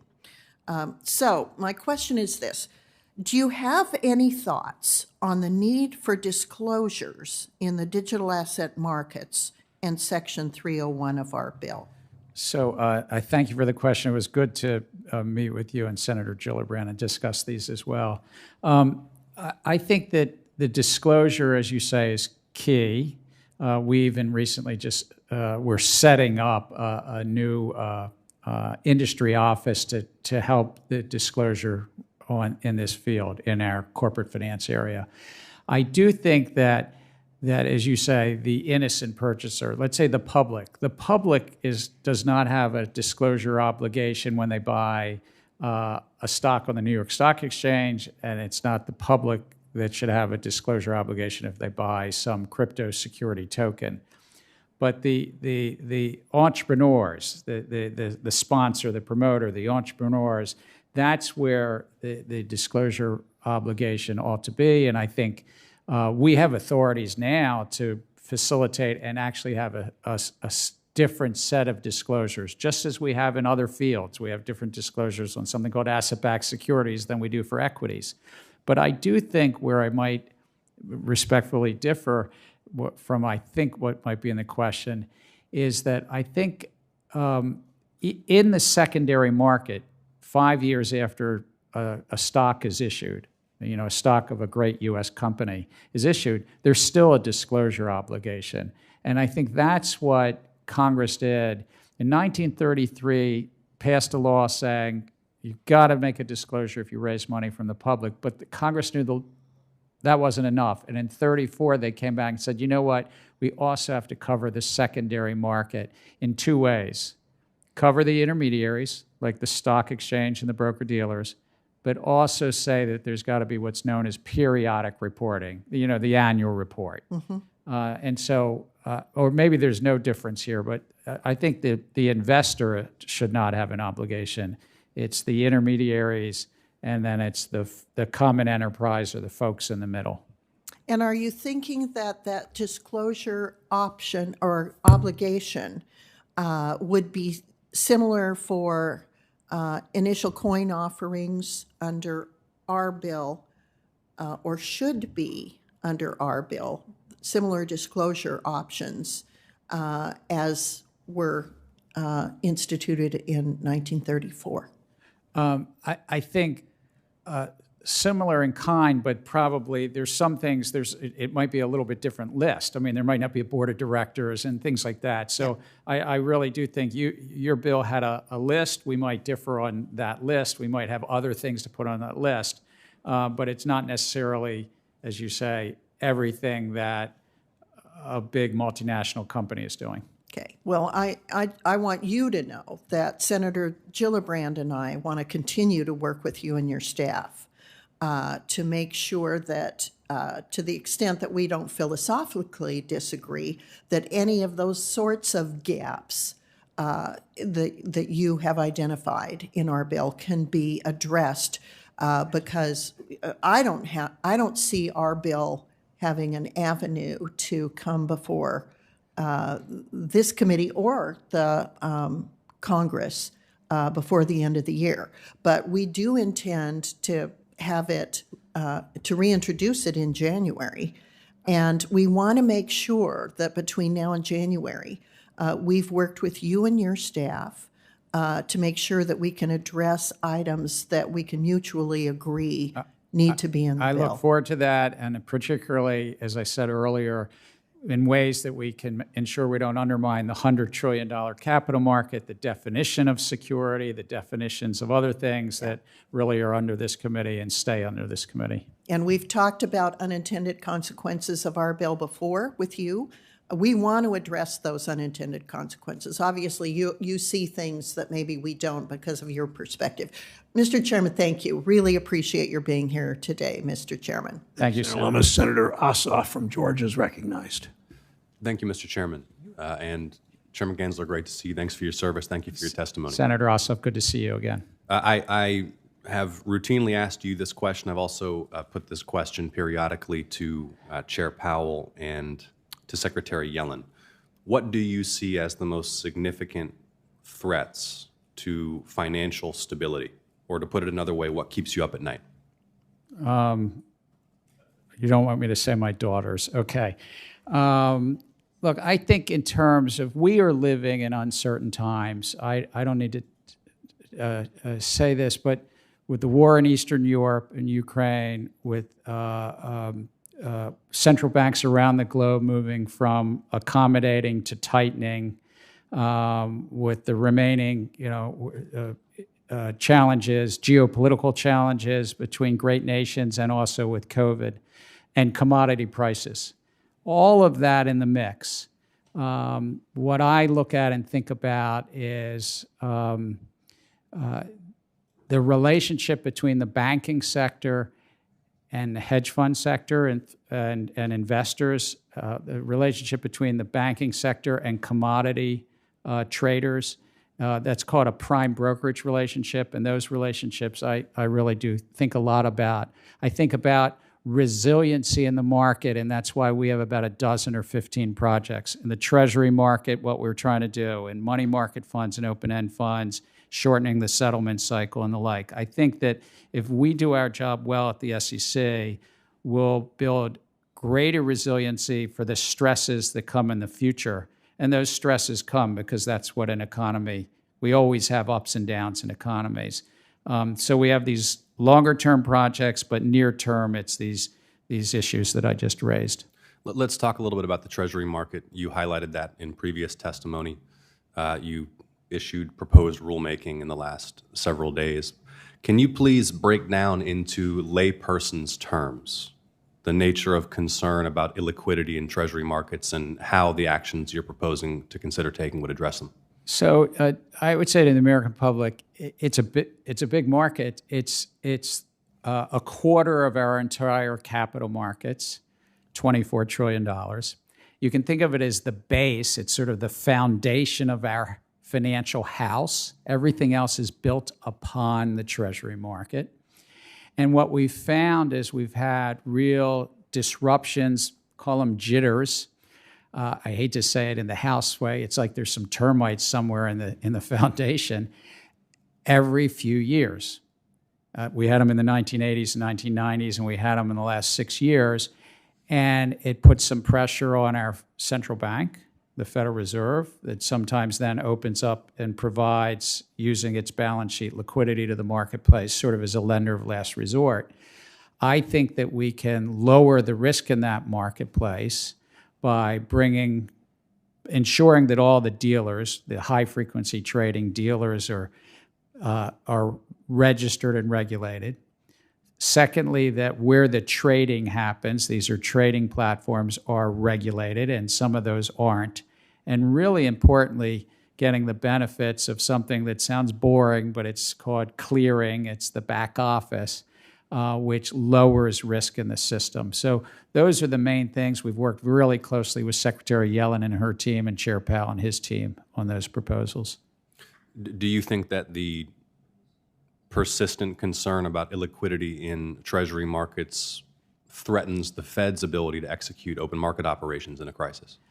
I think, if I might say, if we do these suite of proposals in the Treasury market, it will bring greater competition. There historically was a group of primary dealers, then that started to broaden out to these principal trading firms, high-frequency trading firms, and others. And I think that we'll build greater resiliency and also increase some competition in the marketplace.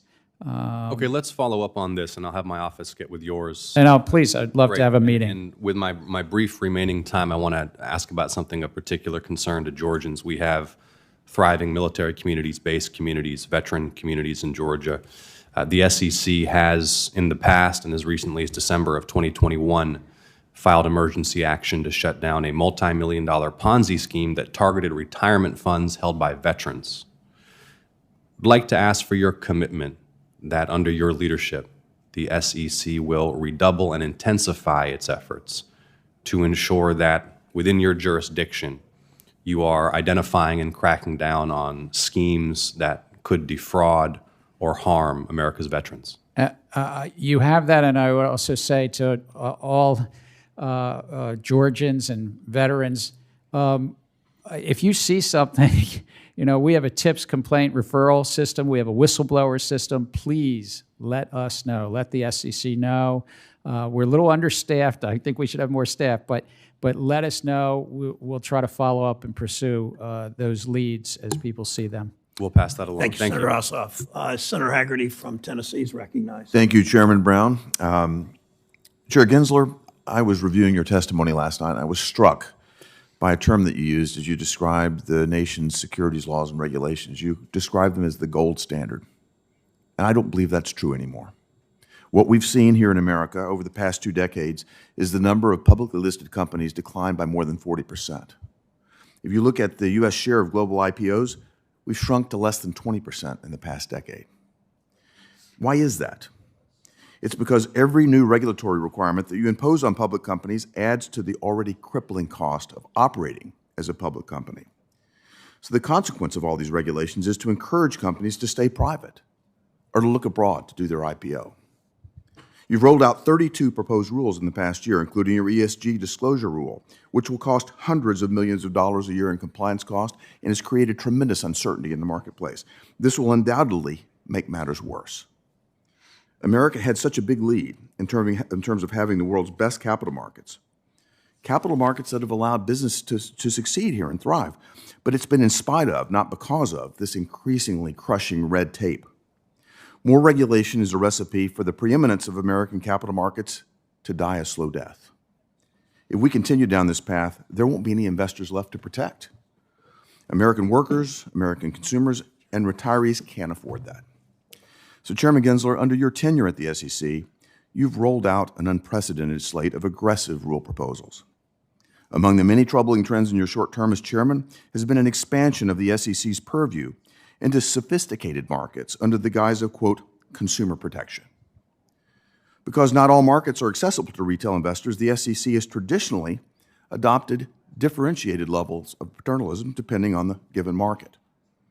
But the two most egregious examples of this creep that's happening right now are the private funds rule and the SEC's announcement that it would begin to force significant disclosure requirements on fixed income securities, including those that are regulated under Rule 144A. And your staff claims that These new rules will, quote, enhance investor protection. But as you know, the qualified investors that invest in these products are not unsophisticated. They don't need hand-holding in performing their own due diligence. Yet these new rules will pose significant new costs, and they'll act as an impediment to American innovators who need early-stage capital to grow. So my question of you is, do you think that the distinction between large and mostly institutional investors versus mom-and-pop investors is somehow unimportant? Or is there some other motivation that's driving the SEC under your guidance to dedicate so many resources to go after these larger investors, these investors that all of your predecessors, I think, rightly have given a degree of autonomy to? So, Senator, I think that between what's called a and non-accrual, but I funds rule, if I now at 21 years, the asset proposed, but those and what on the other side, 6 responsibility. We recommendation a group of partners, state, and we looked at them as promote petition and investors. That's lower the. Yeah, I have a healthy debate on this, but I think general partners that are taking 300 economy help promote greater competition. Where Increased it's greater competitive market. I don't. It's greater transparency of the fees. These are sophisticated investors, Mr. Place. People there, small companies that need to access capital, to be deprived of that capital because of this type of overreach, Mr. Chairman. Haggerty, Senator Warner. This topic for a moment point, but I do think from we've talked and good discernment are in that your I support some of my colleagues on the other side because you moves false comments like more approach some of them I do feel have been, but I'd like to also give you about in terms of total, but possible follow on. But I just this send all of these regs, how are holistically looking at their proposal by proposal in the economic analysis, we benefit from the public comment. And I would say we have a long tradition of, regardless what the comment period is, 60 days or whatever the comment period is, when comments come in after the comment period, the staff considers it, we write it up, we put it in. I mean, if it comes in, not at the one day before we're finalizing it, generally, on average, takes a year and a half to finalize these things. So I encourage people to continue to say if you see that interaction. But secondly, we also occasionally, publicly reopen something. And we did that earlier this year there was security lending and a stock buyback, and we sort of reopened and we sort of said, well, those are so closely interrelated, let's do that as well. And again, that's, again, as you're focusing within your purview, let me give you an area that I've got,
got a similar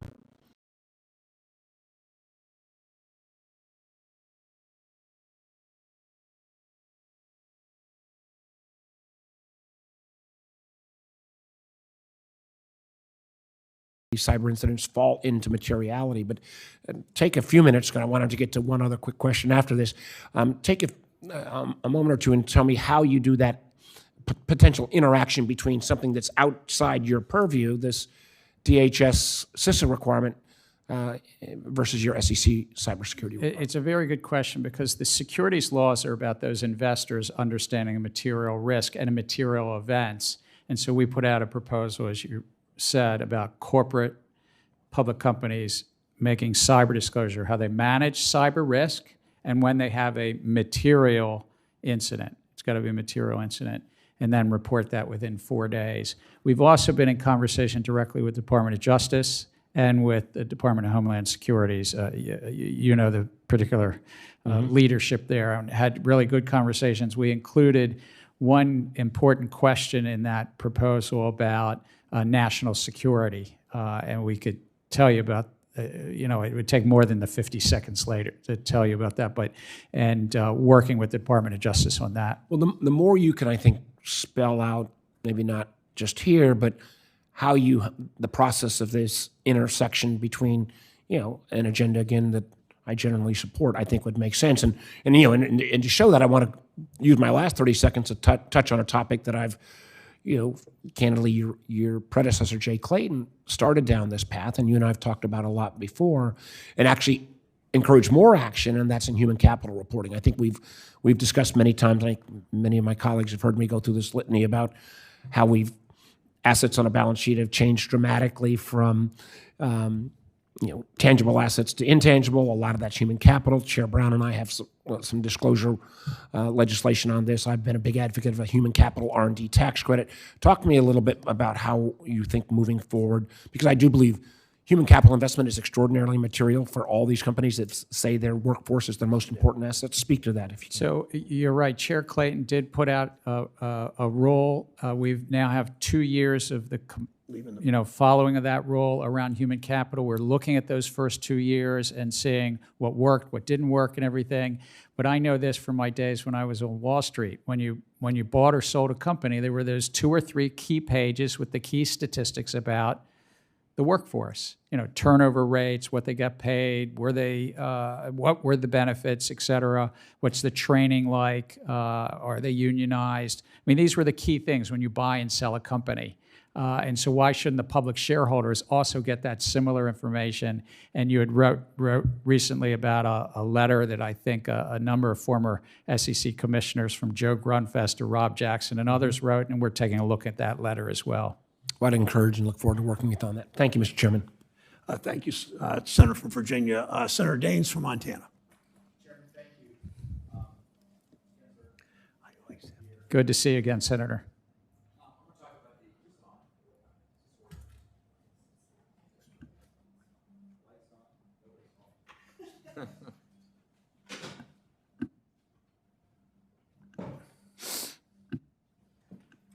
We did not do that on purpose, even though you probably think we did.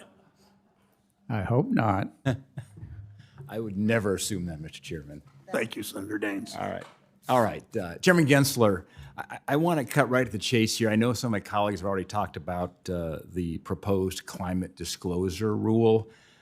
I've looked at it. I think it truly is beyond unreasonable, and I would recommend it be withdrawn. The massive burdens that it will place, not just on large companies, but also smaller companies, is going to have, I think, major downstream impacts on the companies with whom they also do business. And I really want to zero in on the Scope 3 emissions problem. The question, do you really think it's reasonable to ask companies to collect, analyze, reconcile, report on things literally, such as whether the company car of an employee is a Tesla or a pickup? I mean, that's in essence what the commission is doing when they've expanded now with these Scope 3 rules and emissions. So, Senator, what we have right now in America is that we have many companies, hundreds, that are disclosing greenhouse gas emissions to the public, and they're including also, not all of them, but many of them, something around this Scope 3. So this, for the public listening, this is the downstream or your suppliers and the like. And so what we're trying to do is to bring some semblance to that, some standardization. So what we've said is it's not a mandate, but if you have a commitment, if you've publicly said you're managing it, or if you publicly So or make sure you I'm feel clear. it's material. It's not a mandate. So the rule would give the companies leeway whether they need to expand to Scope 3 or not? Yes, it's only a proposal. The adoption has still not happened, but the proposal was a mandate on what was called Scope 1 and Scope 2, and then we took a different approach on Scope 3, and we said if the company deems that it's material, or if the company already has made a public commitment to manage Scope 3, like if they've, and that's totally voluntary on their part. Then we said you had to estimate, and look, we've gotten a lot of comments on this, and there's no goal to like touch. We had a good conversation with Senator Tester and Senator Rounds. There's no goal to touch farmers in any of the states that you represent or ranchers. And Senator Lummis and So would that be carved out explicitly? Because when you talk Scope 3, it's a very, very wide net, as you know. But it's from the public company's point of view. Are you making a commitment to the public on how you're managing it, this public company? And then how are you estimating it? And we did say estimating it. We said there was a safe harbor. So we put some legal protections on it. But again, we're looking at these 14,000 comments. We're trying to balance this out. The one thing is that we have to ensure that the public companies that are saying this or that about Scope 3 aren't, frankly, misleading the public. Yeah. Well, I hope you hear us out. I think you've heard a lot of concern from the committee here on both sides on it. And I look forward to more conversations. Yeah, I've just watched, we all are watching what's going on in Europe, even in California, where it just moves from a passion for climate change to go into climate insanity in terms of dealing with baseload issues and creating truly existential threats to their economies, their national security. And I just don't want to see our country follow the same path that we've seen in Europe, as I spent a lot of time talking to European leaders, and they wish they had a redo on this. Yeah, I actually think this is one of the reasons that we could come together, and we want something here in the U.S. That we adopt a role and it's sustained in court, because if we don't, large U.S. issuers will probably have to comply with that European regime, because the European regime says if you have more than 150 million euro of sales in Europe, you've got to comply with their regime. Yeah, well, they're going to have a really, really tough winter. And we say our prayers at night, pray for a warm winter in Europe. Chairman Gensler, I want to talk about BDCs for a moment, business development companies. They play an indispensable role in providing credit to middle market businesses in Montana as well as around the country. One pressing issue that's impacted BDCs and their investors for several years is the application of the SEC's acquired fund fees and expenses, AFFE, you're getting in acronyms, rules to BDCs. Put simply, when you apply the AFFEs to BDCs, it overcounts the true cost of investing in BDCs, thereby, I think, misleading investors. Senator Menendez and I have introduced the Access to Small Business Investor Capital Act, which permit BDCs to move 100% of those AFFE disclosures to a footnote in lieu of a fee table. Let me just cut to the chase here on the question. Does the SEC plan to fully address the misleading disclosure that AFFE creates for BDC investors in lieu of the current unworkable rule the SEC has proposed? Would you agree that BDC investors deserve the parity in disclosure with REITs? It's a lot there. There is a lot there. Why don't I say this? I look forward to helping with technical assistance on your bill, but also on business development companies being owned by other funds, mutual funds. There is transparency in there was a 2006 rule on this way before I got here, that there was this transparency that the investors in the mutual fund need to sort of see those all those costs and rolling up in those costs. And I think that's what you're trying to address in your statute. Yeah, thank you. I'm out of time here. Is it Chairman Toomey here? Is it Chairman Reed? Oh, Chairman Brown's still there. Chairman, I didn't see you. I'm good. Thank you. Senator Reed from Rhode Island's recognized. Thank you very much. And Mr. Chairman, welcome. Senator Cortez Matos and I have introduced legislation S4857, Private Markets Transparency and Accountability Act. Basically, our legislation would require the nation's largest, most important private companies to register with the SEC, and they would be then subject to appropriate disclosure requirements. And I think it's necessary because we're seeing the decline in public registrations and extraordinary increase in private companies that are controlling in some public companies, some other companies. Can you describe the main differences between the public markets and the private markets when it comes to investor protection? We benefit in this country, vibrant capital markets, both public markets and private markets. My dad never had a company that would be caught up in your bill, but he had a small business, had 30 employees. And so I think that's been very helpful. But there is a difference in disclosure and a difference in, as you said, investor protection, because Congress gave this agency a remit about those public companies and to protect against that the disclosure's there, that it's truthful, and we protect against fraud and manipulation. That's, of course, different if it's a private company. And not that my dad would have done this, but he was buying and selling the stock with his partners. But I mean, I think in the when the SEC came about, most of the private companies are relatively small, family-owned, and that is not the case today. It's estimated by outside public service sources. There's about 1,200 companies in the U.S. that are what they called unicorns, or worth more than $1 billion, and that the total market value is about $4 trillion. And the disclosure and the investor protections for those companies are not at the same level of strength as public companies. It's interesting. It's not under our remit, but the disclosures to the holders or whatever is privately negotiated between the holders and those companies, so it's not at the same level. Now, I just want to quickly shift gears a bit because this is the 20th anniversary of Sarbanes-Oxley Act. I think you're quite familiar with that.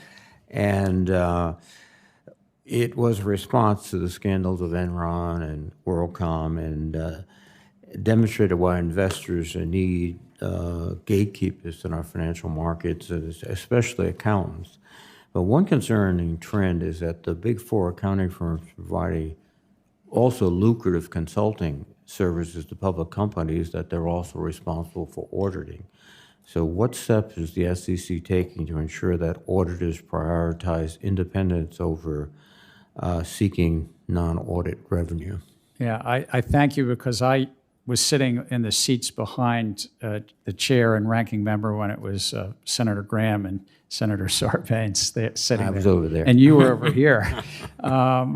But I think what Senator Sarbanes and Senator Graham voted for that bill, actually. So what they tried to do in that bill was to ensure that there was some separation between the audit function and consulting and so forth. I have asked, because I think that there's been some lessening of that separation over those 20 years. I have asked a number of things. The Office of Chief Accountant at the SEC, and I've also asked the board at the PCOB. I've told all 5 of the members there, could you put on your agenda as well to update the standards, the PCOB standards and the SEC standards about this separation and the independence. And I also know our acting chief accountant, Paul Munter, has given some speeches on this recently and leaned into this. Just a final question. There have been several major cases with accounting firms over the past year, ethical lapses, professional problems. But those findings are basically not disclosed to the public. They're maintained by the regulatory agency. And Senator Grassley and I have legislation that would make them public. And I think that's important. I think it's important to know whether a firm has been engaged in. I think it would be. It was one of the compromises late between Senator Enzi and Senator Sarbanes, as I remember it. So, Thanks, Senator Reid. thank you. Senator Warren from Massachusetts is recognized. Thank you, Mr. Chairman. So in March, the SEC proposed a climate risk disclosure rule that takes a big step toward increasing the efficiency of the economy and of financial markets by requiring companies to inform investors about the climate-related risks that affect their businesses.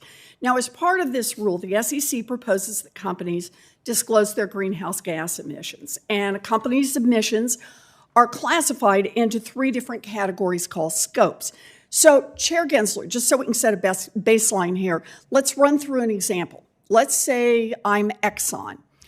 My Scope 1 emissions would be from things like my company's vehicles and methane leaks that occur at the wellhead of the wells that I own. Scope 2 emissions would be those from electricity I purchase, for example, in order to power my operations. Scope 3 would cover upstream emissions from the production of what I buy, like the chemicals I use to refine my oil into gasoline or diesel fuel, and the downstream emissions from what I sell, like the refined gas or the diesel my customers buy at the pump. Do I basically have that right, Chair Gensler? Yes. Good. So you need all 3 scopes, because otherwise a company could just stop doing the filthiest part of their business and hire some smaller non-reporting company to do the same filthy work and then report themselves as greener. So, Chair Gensler, for a fossil fuel company like Exxon, what percentage of their total emissions are Scope 3 emissions? I suspect you might know that better than I haven't looked, but it's often over half. It could well be. In some companies, I don't know Exxon, some companies it's as much as 90%. Well, you're close on that last number. According to an S&P Global analysis, about 88% of the emissions of these fossil fuel companies like Exxon are Scope 3 emissions. So, in other words, oil and gas companies have Scope 3 emissions that, on average, as you say, it's about 90% of their total emissions. Now, the rule the SEC proposed in March already gives companies, in my view, way too much wiggle room in disclosing Scope 3 emissions. But evidently, that wiggle room is not enough benefit for Exxon. They and their trade association, the American Petroleum Institute, have been fiercely lobbying the SEC to drop Scope 3 disclosures entirely from the final rule. So Exxon wants to change the SEC proposal so the company would have to tell about emissions when their own work trucks were on the road, but not about emissions from all the other trucks that are fueled by Exxon diesel when they are on the road. Or to say it another way, companies like Exxon don't want to have to tell investors or the public about nearly 90% of their emissions. And if Exxon and the American Petroleum Institute get their way, investors would remain in the dark about how companies would be affected down the line when policymakers get serious about tackling climate change and, for example, put significant restrictions on trucks that are powered by fossil fuels. So, Chairman Gensler, if a company discloses only 12% of their total emissions to investors, do you think that investors have all of the information that they need in order to evaluate whether or not that company is well positioned to succeed in a greener economy with much stricter regulations on emissions? So I look at it this way, that many companies today are already making commitments about all 3 of these scopes. more are making commitments about scope 1 and 2, but many are also making commitments. And our proposal was, if you're making a public commitment about how you're managing it, you ought to measure it, because how do you manage that which you don't measure? And then we also said if it was material, using a Supreme Court test of materiality, that you would have to measure it. But we did get a lot of comments on this, as you're right. So I understand this, but the question I'm asking is actually much narrower. It's a straightforward investor question. If climate emissions are going to become more important in valuing businesses as the regulatory environment changes, if you only have to disclose 12% of your emissions, does an investor have the information they need to make a good investment decision? So again, I'll quote from our comment file. If we look at the top 300 or 400 investor letters that we got that managed tens of trillions of dollars of assets, most, I don't remember the percent, most are supportive to have all 3 scopes part of this disclosure. So that's straight from the investors rather than from me. Actually, and I think that's exactly the right point, because for months now, the big banks, the pension funds, and the investment management companies have been asking for this Scope 3 information because it is crucial to making good investment decisions. I appreciate that you are working to protect investors and not some particular industry, because that is the job of the SEC, and we are counting on you to do that. Thank you, Mr. Chairman. Thank you, Senator Warren. Senator Toomey has the last 2 questions, Thank you, Mr. Chairman. I've made no secret about my concern that there are people in this administration, in this Congress for that matter, who wish to use financial regulators as the tool by which they will advance a liberal agenda. And I've criticized this, among other reasons, because it's so undemocratic, right? It's so undemocratic to have unelected, unaccountable agency bureaucrats making the tough decisions that should be made by the accountable parts of our government. I've criticized the Fed, the CFPB. And, Mr. Chairman, I'm putting you in this category, and the climate disclosure rule, I think, is the example. You know very well the Supreme Court held in the West Virginia versus EPA case that the EPA lacked the authority under the Clean Air Act to regulate greenhouse gas emissions. In coming to that conclusion, they relied on the major questions doctrine. In that, the court held that given the economic and political significance of the asserted authority, the agency must point to clear congressional authorization. Now, among the factors they used to decide that something is a major question, the major question, the court noted it involved a novel approach. It involved technical and policy expertise not traditionally needed by the agency. Such a consequential decision is unlikely to have been left by Congress to agency discretion, and the agency had adopted a scheme that Congress had considered and rejected multiple times. Mr. Chairman, it looks to me that the climate rule that you have proposed under the major question doctrine just doesn't have the congressional authority. So my question is, in light of the EPA versus West Virginia case, have you given any consideration to rescinding that rulemaking? Thank you, Senator. We take seriously the courts, and particularly the Supreme Court. And so we're considering 14,000 plus comments in that comment docket. And we're considering it in light of our authorities and the law. I would say most of the comments are supportive. Investors are using this information now, and they want the information.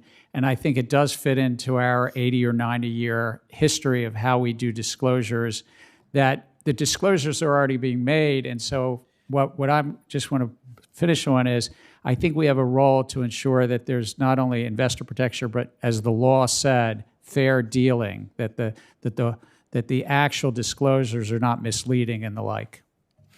Well, as I predicted, I think if you go ahead with something substantively similar to the proposed rule, you're going to find a very unsympathetic court with regard to the authority that you have. Thanks, Senator Toomey. Thank you, Chair Gensler, again, for joining us. For senators who wish to submit questions, for the record, those questions are due 1 week from today, Thursday, September 22nd. Chair Gensler, per our committee rules, we ask you to respond to any questions within 45 days from the day you receive them. Thank you again. The committee is adjourned. Thank you, Chair. Thank you, Ranking Member Toomey.